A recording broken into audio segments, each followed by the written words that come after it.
Good morning and welcome to today's PaynePoints of Interest. We're talking about social media for small business and today's topic is mistakes in social media. Social media is complex and it's easy to make mistakes in your strategy and your tactics. And on today's episode, we'll be discussing common mistakes made by businesses in their social media strategy.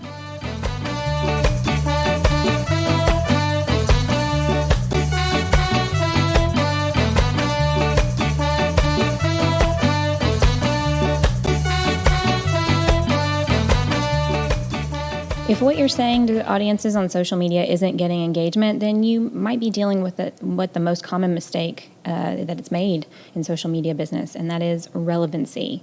Are your posts and copy relevant to your audience? It might seem a bit easier for a business with an inventory of physical product to maintain relevancy, especially if they're good at updating product on a regular basis. Over time, though, if the only thing that you're posting is your product, then the true intention of your business may not be clear. They want to sell, not to connect with their customer. So without changing a thing, that business just became irrelevant. Right. Maintaining relevancy isn't something that has a surefire method. It's about engaging with your audience directly, listening to what they are saying, and creating more content that feeds into what the audience wants.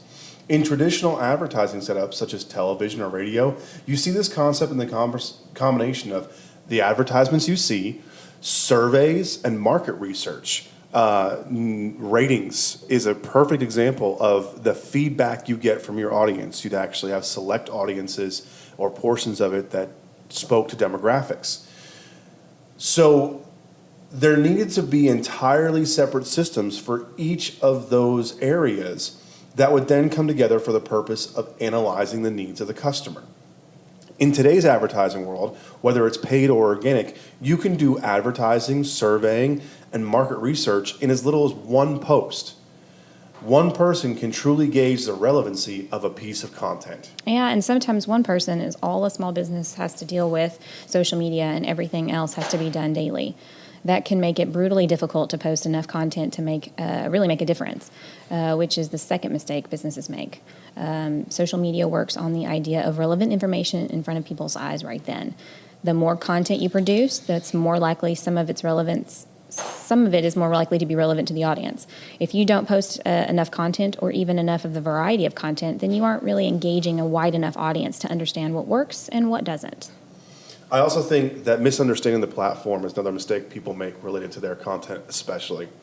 People expect a certain code of behavior from businesses on each platform.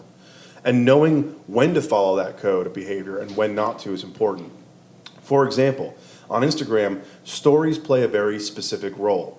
If businesses use stories correctly, that is, to tell a story, then the engagement will be much higher than if they simply use story to mirror posts with no cohesive storyline. Yeah, that definitely is true. Well, if you have any questions or comments or any more additional thoughts on what we talked about today, please reach out to us at any of our social media, Facebook and LinkedIn at PaynePoints, Instagram at Payne.points, and Twitter at PointsPayne. You can also reach us on our website, PaynePoints.com. So stay tuned for tomorrow when we talk about advertising. See you then.